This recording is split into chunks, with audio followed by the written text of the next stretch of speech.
अॼु जेकी मौज़ महिमान असां सां गॾु उन्हनि जो तारुफ़ तव्हां सां कराईंदो हलां ऐं क़ुरान हदीस जी रोशनी में मुख़्तलिफ़ मामलनि ते डिस्कस असां कंदासीं। असां सां गॾु आहे अल्लामा नूर इस्लाम फैज़ी साहिब। सर कैसे हैं? ठीक हैं? अस्सलाम वालेकुम। वालेकुम सलाम। बहुत शुक्रिया जी आप हमारे प्रोग्राम में तशरीफ़ लाए।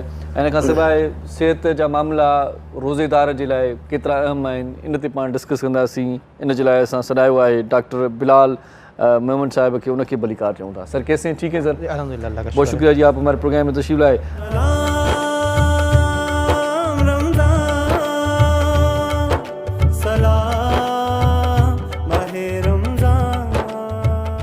सो हाणे आउं सभ खां पहिरियां त डॉक्टर बिलाल मेमन साहब खां पुछा थो कयां, सर मुझे रोज़े का जो मेडिकली तरीके से फ़ायदा बताएं। फ़ायदा तो ये होता है कि हमारा मैदा जो बाकी पूरे साल में सारा दिन मसरूफ़ रहता है तो उसको थोड़ा फ़रागत मिलती है, थोड़ा सा उसको अरेस्ट करने का मौका मिलता है। अच्छा। तो खाली रहता है पूरा दिन, यानी हम सुबह सहरी करते हैं, उसके बाद वो सहरी तकरीबन 2-3 घंटे के बाद हमारे यानी पेट में नहीं रहती, या भी है कि बहुत वो हद तक जो है वो ख़त्म हो जाता है और दोपहर तक तकरीबन लगता है कि पेट खाली है। अब ये पेट का खाली रहना जो है ना, ये हमारी सेहत के लिए बहुत अच्छा है और इसके नतीजे में हमारी सेहत बेहतर होती है, हाजमे का निज़ाम बेहतर होता है।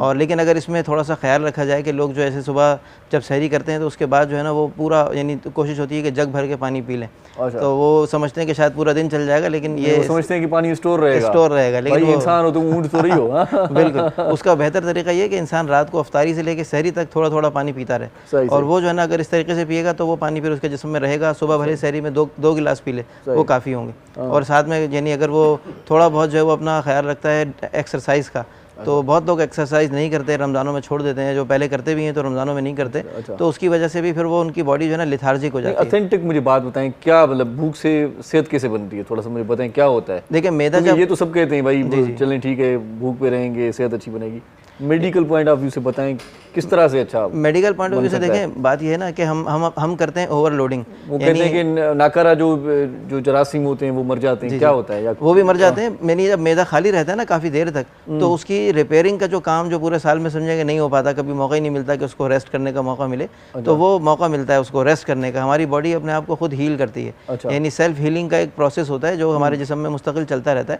तो जो भी आज़ा हैं, जैसे हम रात को जब सोते हैं तो उस वक्त में हमारे जिस्म के अंदर बहुत सारे एंजाइम्स और हार्मोन्स ऐसे रिलीज़ होते हैं जो कि हमारे जिस्म की टूट फूट को सही करते हैं, उसकी रिपेयरिंग का काम करते हैं। लेकिन वो उस वक्त होता है अगर हम रात में सो रहे हो। तो ऐसे ही जो है ना, जो यानी हमारे जिस्म को रेस्ट मिलता है रात में, तो हमारे जिस्म की रिपेयरिंग होती है। तो मैदे को जब रेस्ट मिलता है, मैदा खाली रहता है, तो उससे जो है ये फ़ायदा हासिल होता है कि उसकी रिपेयरिंग हो जाती है, अंदर का पूरा निज़ाम हज़म जो है हमारा वो रिफ़्रेश हो जाता है, क्योंकि उसको थोड़ा रेस्ट मिलता है ना, यानी वो सारा दिन वरना तो मसरूफ़ रहता है, हम कुछ ना कुछ खाते रहते हैं। चलें इस पर मज़ीद बात करेंगे।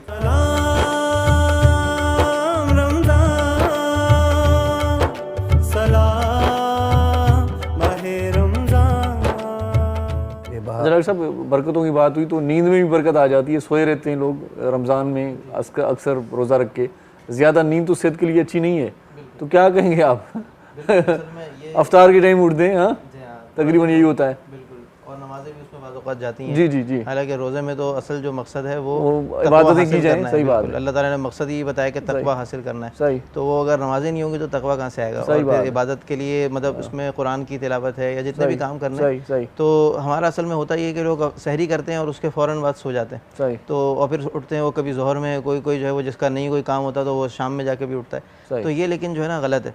इसका सही तरीका ये है कि अगर आप रात को जो है ना वो तरावी के फ़ौरन बाद सो जाएं और आप सुबह तहज्जुद के वक्त में उठ जाएं, तो वो वक्त भी बहुत ही फजीलत वाला वक्त है। सहरी भी उस वक्त में करनी है आपको, और उस वक्त में जो है वो यानी दुआ की कबूलियत का वक्त होता है वो। और उसके बाद अगर आप जो है वो सहरी करने के बाद आप इशराक तक जाग लें, यानी ये बहुत ही अहम बात है कि अगर सहरी करते ही ना सोया जाए तो आपने जो जितना कुछ खाया है सहरी में वो आपके जिस्म में हज़म हो जाता है। और अगर आप फ़ौरन सो जाते हैं तो फिर आपका हाजमा सही काम नहीं करता और फिर वो खाना आपका ज़ाया हो जाता है। आप यानी समझें कि ज़ोहर तक पेट खाली हो जाता है। और अगर उस वक्त आप जाग लें थोड़ा सा, तकरीबन 1-2 घंटा आप सहरी के बाद जाग लें और फिर आप सोएं, तो अगर आप 1 घंटा भी सो लेंगे ना तो आपके लिए काफ़ी होगा। और उसके बाद आप ज़ोहर में बस कैलूला कर लें तो आप पूरा दिन अपना काम कर सकते हैं।